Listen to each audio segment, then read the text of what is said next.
Hören wir uns ein Gespräch auf Anfängerniveau auf Deutsch über das Leben in Deutschland zwischen zwei deutschen Muttersprachlern an. Übersetzungen sind verfügbar. Hallo, schön, dass wir uns heute treffen konnten. Wie geht's dir? Mir geht es Gott-Denk. Und dir? Wie läuft es bei dir in Deutschland? Mir geht jetzt gut. Ich fühle mich immer wohler. Aber es gibt noch so viel zu lernen, besonders über das Essen und die Kultur hier. In Deutschland ist das irgendwie anders, oder? Ja, das stimmt.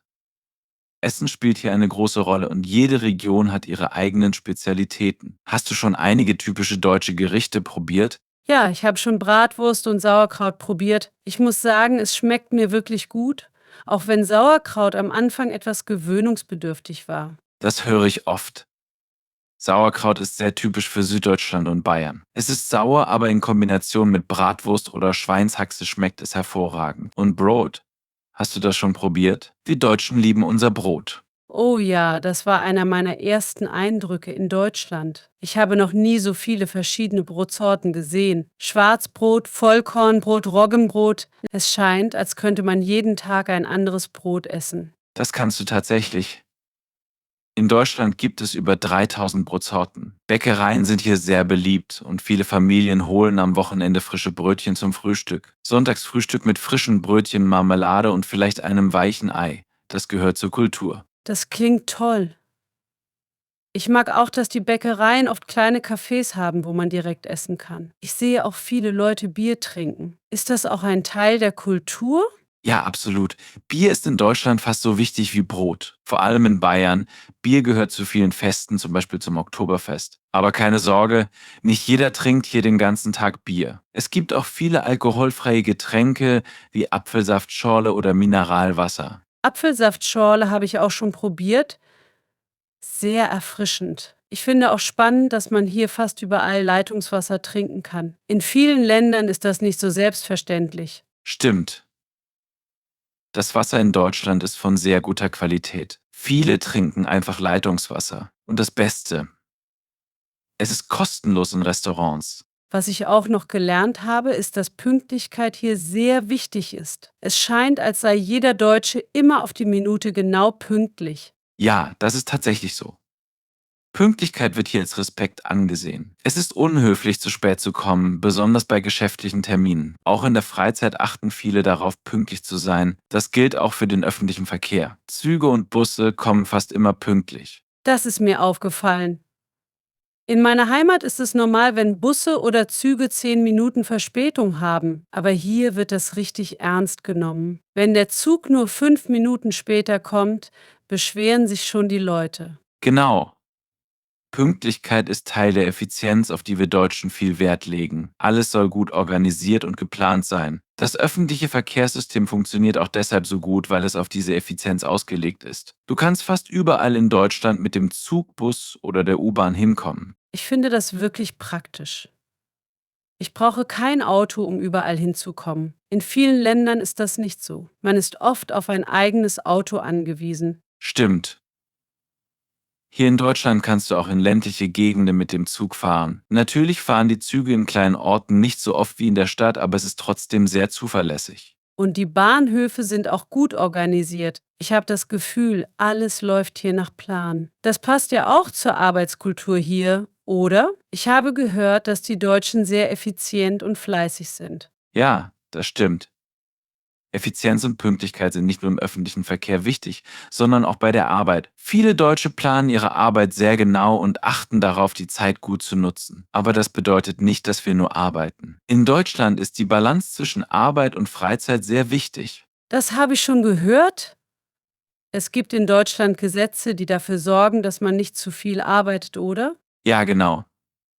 Die Arbeitszeiten sind geregelt und es gibt klare Vorschriften, wie viele Stunden man pro Woche arbeiten darf. Außerdem hat jeder Arbeitnehmer Anspruch auf mindestens 20 Tage bezahlten Urlaub im Jahr. Viele Unternehmen bieten sogar mehr an. Die Deutschen arbeiten hart, aber die Erholung ist genauso wichtig. Das klingt nach einer gesunden Balance. In meiner Heimat arbeiten viele Menschen viel länger und haben nicht so viele Urlaubstage. Es ist schön zu sehen, dass hier auch die Freizeit geschätzt wird. Ja, Freizeit ist uns wichtig. Viele Menschen nutzen ihre Freizeit, um mit der Familie Zeit zu verbringen, Sport zu machen oder zu reisen. Es gibt in Deutschland auch viele Feiertage, an denen die meisten Menschen frei haben. Ja, ich habe gemerkt, dass es hier ziemlich viele Feiertage gibt. Ich mag es, dass man wirklich Zeit hat, sich zu erholen. In manchen Ländern wird erwartet, dass man sogar an Feiertagen arbeitet. Das ist in Deutschland anders. Hier legen wir Wert darauf, uns zu entspannen und Energie zu tanken. Es gibt auch viele Freizeitaktivitäten, die man unternehmen kann. Wandern zum Beispiel ist sehr beliebt. Ja, ich habe gesehen, dass viele Leute in ihrer Freizeit wandern gehen. Es gibt hier so schöne Landschaften. Ich kann verstehen, warum Wandern hier so beliebt ist. Ja, Deutschland hat viele schöne Wälder, Berge und Seen. Wandern ist eine tolle Möglichkeit, sich zu entspannen und gleichzeitig aktiv zu sein. Viele Deutsche gehen auch im Urlaub gerne in die Berge oder ans Meer. Das klingt toll. Ich finde es auch beeindruckend, wie sauber und gepflegt die Natur hier ist. Die Menschen scheinen sehr umweltbewusst zu sein. Ja, Umweltschutz ist in Deutschland ein großes Thema. Es gibt strenge Vorschriften zum Recycling und viele Menschen achten darauf, ihren Müll zu trennen. Es gibt verschiedene Mülltonnen für Papier, Plastik, Glas und Restmüll. Am Anfang fand ich das ein bisschen verwirrend. Es gibt so viele verschiedene Tonnen. Aber jetzt habe ich mich daran gewöhnt und finde es eine gute Sache. Ja, es kann am Anfang kompliziert sein, aber es ist wichtig für den Umweltschutz. Viele Leute bringen auch ihre eigenen Einkaufstaschen mit, um Plastiktüten zu vermeiden. Das habe ich auch schon bemerkt. Es ist toll, dass die Menschen hier so darauf achten, die Umwelt zu schützen. Aber es gibt noch einen Punkt, der mir am Anfang schwer gefallen ist, die Bürokratie in Deutschland. Ja, die deutsche Bürokratie kann manchmal wirklich kompliziert sein. Es gibt viele Formulare, die man ausfüllen muss und alles wird sehr genau kontrolliert. Egal, ob du ein Bankkonto öffnest, deine Adresse änderst oder eine Wohnung mietest, es gibt immer viele Regeln. Ja, das habe ich gemerkt. Als ich meine Aufenthaltsgenehmigung beantragt habe, musste ich so viele Dokumente vorlegen. Das war ziemlich anstrengend. Das glaube ich dir. Aber wenn du die wichtigsten Dinge einmal erledigt hast, wird es einfacher. Besonders die Krankenversicherung. Hast du die schon? Ja, zum Glück. Ich habe gelernt, dass jeder in Deutschland krankenversichert sein muss. Ja, das ist hier Pflicht. In Deutschland gibt es die gesetzliche und die private Krankenversicherung. Jeder, der hier lebt, muss versichert sein, damit im Krankheitsfall die Kosten gedeckt sind. Wie läuft es bei dir mit der Mülltrennung? In Deutschland ist das ja ziemlich wichtig, oder? Oh ja, das hat mich am Anfang total verwirrt. Es gibt hier so viele verschiedene Mülltonnen, eine für Papier, eine für Plastik, eine für Glas und dann noch den Restmüll. In meiner Heimat gibt es nicht so ein System. Es hat eine Weile gedauert, bis ich alles richtig sortiert habe. Das glaube ich dir. Mülltrennung ist hier in Deutschland wirklich ein großes Thema. Es gehört zum Alltag. Wir achten sehr darauf, so viel wie möglich zu recyceln, um die Umwelt zu schützen. Wenn du zum Beispiel Plastikflaschen hast, kannst du die in den Pfandautomaten zurückgeben und bekommst dafür sogar Geld zurück. Ja, das mit den Pfandautomaten finde ich echt praktisch. Und es motiviert auch, die Flaschen nicht einfach wegzuwerfen. Aber das mit dem Recycling ist noch nicht alles, oder? Die Deutschen setzen doch auch viel auf erneuerbare Energien, oder? Absolut. In Deutschland gibt es viele Bemühungen, erneuerbare Energiequellen wie Wind- und Solarenergie zu nutzen. Es gibt auch viele Förderprogramme, die dazu anregen, in Solarzellen oder energieeffiziente Technologien zu investieren. Umweltbewusstsein ist hier fest in der Gesellschaft verankert. Das finde ich wirklich beeindruckend. In vielen Ländern gibt es nicht so einen starken Fokus auf die Umwelt. Hier wird darauf geachtet, dass man nachhaltiger lebt. Ja, viele Menschen achten auf ihren ökologischen Fußabdruck. Wenn du einkaufen gehst, siehst du auch, dass in den meisten Supermärkten keine Plastiktüten mehr angeboten werden. Stattdessen bringt jeder seine eigenen Taschen mit. Es gibt sogar verpackungsfreie Läden, wo du deine eigenen Behälter mitbringen kannst. Wow, das klingt richtig modern. Aber apropos Supermärkte, als ich mich in Deutschland angemeldet habe, war das auch eine Erfahrung für sich. Die Bürokratie ist hier wirklich überall. Ja, Deutschland und Bürokratie gehören zusammen. Wenn du hier lebst, musst du dich an viel Papierkram gewöhnen. Sobald du in eine Wohnung ziehst, musst du dich beim Einwohnermeldeamt anmelden. Und wenn du umziehst, musst du das auch wieder melden. Es gibt Formulare für alles. Das habe ich gemerkt. Als ich meine Adresse ändern musste, dachte ich, es wäre eine einfache Sache, aber dann kamen immer mehr Dokumente dazu, die ich ausfüllen musste. Auch die Steuererklärung ist eine Sache für sich. Ja, die Steuererklärung ist für viele ein nerviges Thema. Es gibt dafür Steuerberater, die einem helfen können. Aber sobald du weißt, was du tun musst, wird es einfacher. Man muss sich nur an die deutsche Bürokratie gewöhnen. Ich glaube, das dauert noch ein bisschen bei mir. Aber etwas, was mir in Deutschland wirklich positiv auffällt, ist das Gesundheitssystem. Jeder muss krankenversichert sein und ich finde das beruhigend. Ja, das deutsche Gesundheitssystem ist wirklich gut. Es gibt die gesetzliche Krankenversicherung, bei der fast alle mitmachen, und die private Krankenversicherung. Aber egal, in welcher Versicherung du bist, du hast Zugang zu guter medizinischer Versorgung. Das ist eine tolle Sache. In meiner Heimat ist es nicht so. Viele Menschen haben keine Versicherung und müssen hohe Kosten selbst tragen, wenn sie krank werden. Das ist in Deutschland anders. Hier hast du die Sicherheit, dass die Krankenkasse einen großen Teil der Kosten übernimmt. Sei es ein Arztbesuch, ein Krankenhausaufenthalt oder Medikamente. Du musst dir keine Sorgen um die finanzielle Belastung machen. Und was ist mit den Ärzten? Wie ist das hier organisiert? Es gibt in Deutschland viele Arztpraxen und du kannst dir meistens frei einen Arzt aussuchen. Es gibt Hausärzte, die für allgemeine Gesundheitsprobleme zuständig sind, und Fachärzte, wenn du spezielle Behandlungen brauchst. Du brauchst nur eine Überweisung vom Hausarzt, um zu einem Facharzt zu gehen. Das klingt gut.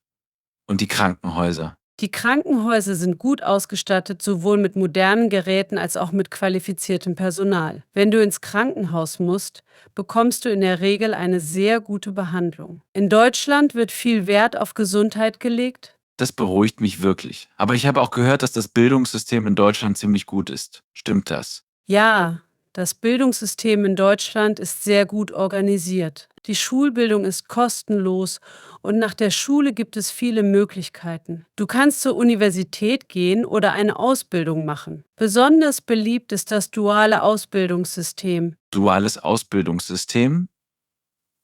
Was ist denn genau? Das duale System kombiniert Theorie und Praxis. Das bedeutet, dass du in einem Betrieb arbeitest und gleichzeitig an einer Berufsschule lernst. So sammelst du von Anfang an praktische Erfahrungen, was später im Beruf sehr hilfreich ist. Das klingt nach einer großartigen Möglichkeit, schnell in einen Beruf einzusteigen. Gibt es dafür viele verschiedene Berufe? Ja, fast in jedem Berufsfeld gibt es duale Ausbildungsplätze, ob im Handwerk, in der Industrie oder im Dienstleistungssektor. Es ist eine sehr geschätzte Ausbildungsmethode, weil man direkt nach der Schule in das Berufsleben einsteigen kann und schon während der Ausbildung Geld verdient. Und wie sieht es mit der Universität aus? Auch das Studium ist in Deutschland kostenlos, zumindest an den staatlichen Universitäten. Es gibt zwar Semesterbeiträge, aber das ist im Vergleich zu den Kosten in anderen Ländern sehr gering. Studieren ist hier also für viele möglich. Das finde ich toll.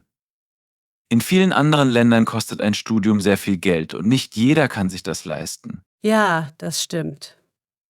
In Deutschland legt man großen Wert darauf, dass Bildung für alle zugänglich ist. Und es gibt auch viele Stipendienprogramme, die Studierende unterstützen. Das klingt wirklich gut.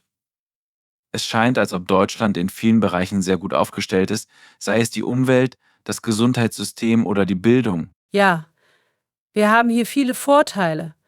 Natürlich gibt es auch Herausforderungen, aber insgesamt kann man hier gut leben, wenn man sich an die Bürokratie und die Regeln gewöhnt. Ich glaube, das werde ich auch noch schaffen. Ich lerne ja jeden Tag dazu. Ich habe gehört, dass es in Deutschland viele Feste gibt. Stimmt das?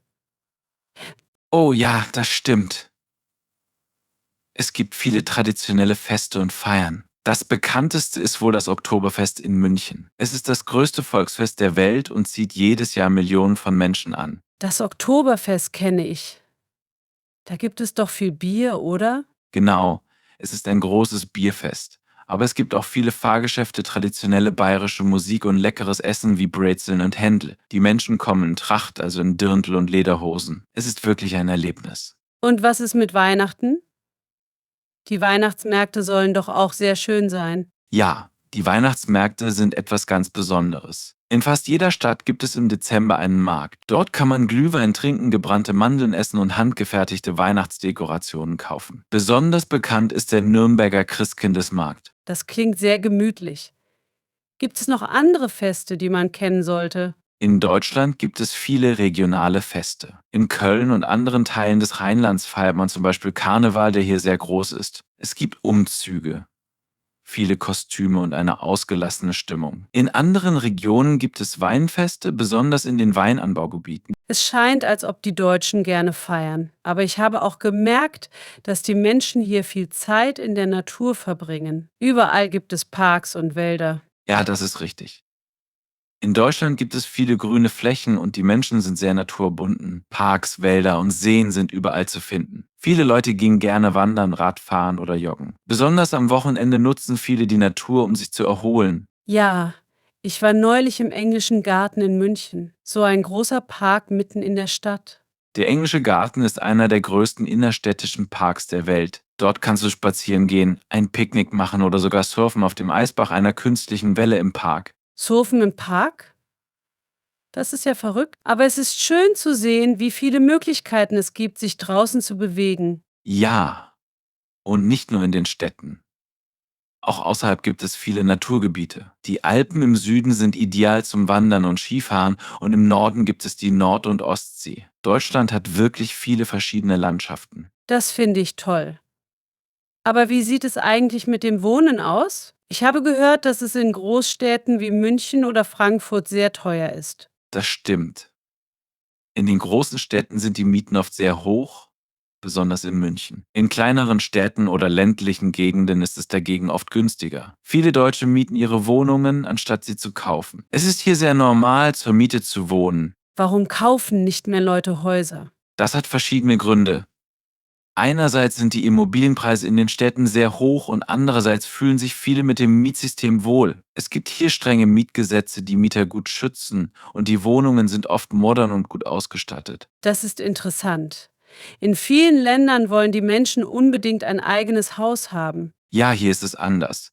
Vor allem in den Städten leben viele in Mietwohnungen, aber auf dem Land ist es häufiger, dass Leute ihr eigenes Haus besitzen. Und wie sieht es mit sozialen Unterstützungen aus? Ich habe gehört, dass Deutschland eine gute Sozialversicherung hat. Ja, das Sozialsystem in Deutschland ist sehr stark. Es gibt Arbeitslosenhilfe, Kindergeld und Elterngeld, um Familien zu unterstützen. Wenn du deinen Job verlierst, hast du Anspruch auf Arbeitslosengeld und es gibt viele Programme, die dir helfen, wieder Arbeit zu finden. Das ist beruhigend.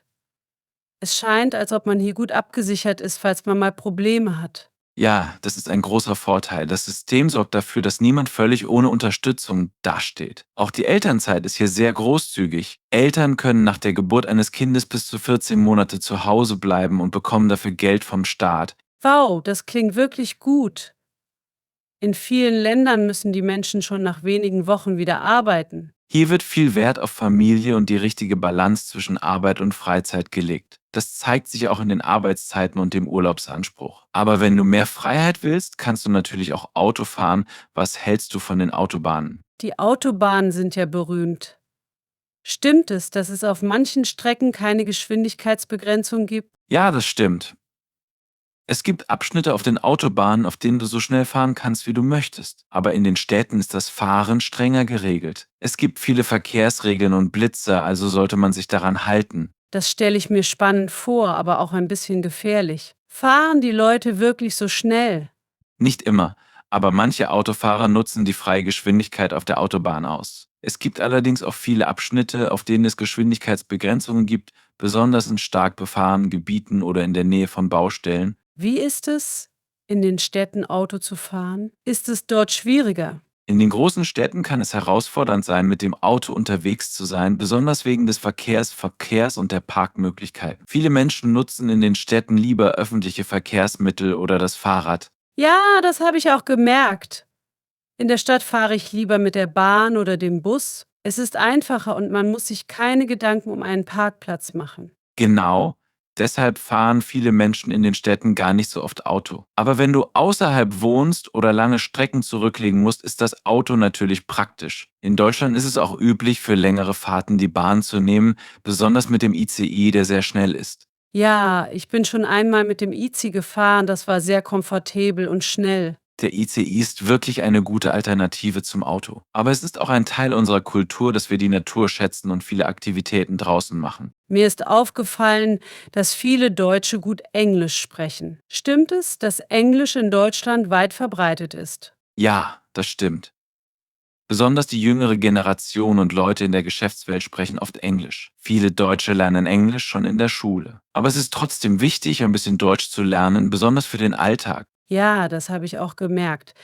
Es hilft, wenn man im Supermarkt oder im Restaurant Deutsch sprechen kann. Die Leute schätzen es, wenn man sich bemüht. Absolut. Wenn du die Grundlagen der deutschen Sprache beherrschst, wird vieles einfacher. Auch wenn viele Englisch sprechen, ist Deutsch wichtig, um sich wirklich zu integrieren und ein Teil der Gesellschaft zu werden. Das macht Sinn. Eine Sache, die mir hier auch auffällt, ist die Art und Weise, wie die Leute miteinander reden. Es wirkt oft direkt, aber nicht unhöflich. Ja, das ist typisch deutsch. Wir sind bekannt für unsere direkte Kommunikation. Die Leute sagen meistens genau, was sie denken, ohne um den heißen Brei zu reden. Das kann manchmal etwas hart wirken, aber es ist nicht böse gemeint. Außerdem schätzen wir unsere Privatsphäre sehr. Ich habe das gemerkt.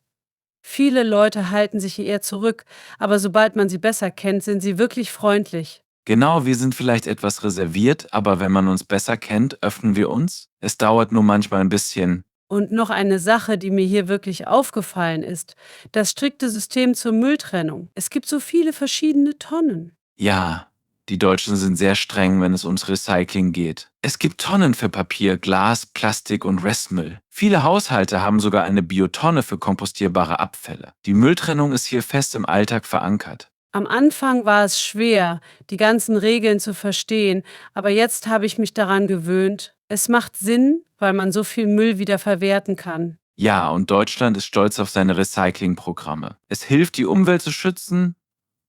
Sogar auf Veranstaltungen wie Festivals wird der Müll getrennt. Apropos Veranstaltungen: ich habe gehört, dass Deutschland eine reiche Kunst- und Kulturszene hat, besonders in Städten wie Berlin. Ja, das stimmt.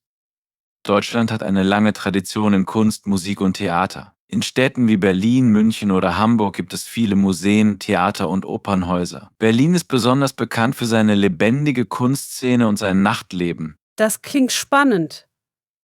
Ich würde gerne mal ein deutsches Theaterstück sehen oder eine Kunstausstellung besuchen. Welche Künstler oder Museen würdest du empfehlen? In Berlin solltest du die Museumsinsel besuchen. Dort findest du weltberühmte Museen wie das Pergamon-Museum oder die Alte Nationalgalerie. Und wenn du dich für moderne Kunst interessierst, ist die Berliner Kunstszene sehr dynamisch. Es gibt auch viele kleinere Galerien und alternative Kunsträume. Das hört sich wirklich interessant an. Und wie ist es mit Sport?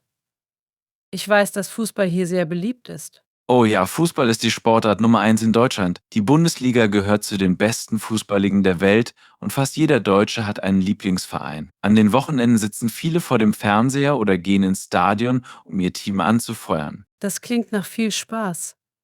Und was ist mit anderen Sportarten? Neben Fußball sind auch Outdoor-Aktivitäten wie Wandern und Radfahren sehr beliebt. Die Deutschen verbringen viel Zeit in der Natur. Viele nutzen ihre Freizeit, um in die Berge oder Wälder zu gehen, besonders im Sommer. Ich habe schon gemerkt, dass die Leute hier sehr aktiv sind. Es gibt auch viele Radwege, was das Fahren mit dem Fahrrad sicher macht. Ja, das stimmt. Viele Städte haben gut ausgebaute Fahrradwege und auch auf dem Land kannst du wunderbar Fahrrad fahren. Es ist nicht nur umweltfreundlich, sondern auch eine gute Möglichkeit, fit zu bleiben. Das gefällt mir an Deutschland. Es gibt so viele Möglichkeiten, draußen aktiv zu sein und gleichzeitig die schöne Natur zu genießen. Ja, das gehört zu unserem Lebensstil. Es geht darum, eine Balance zwischen Arbeit und Freizeit zu finden und das Leben zu genießen. Ich finde, ich habe viel über Deutschland gelernt. Danke für das Gespräch. Gern geschehen.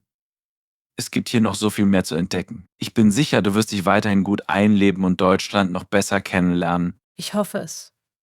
Bis bald. Bis bald und viel Erfolg weiterhin. Wenn dir das Video gefallen hat, abonniere es und klicke auf das folgende Video, um weiter Deutsch zu lernen.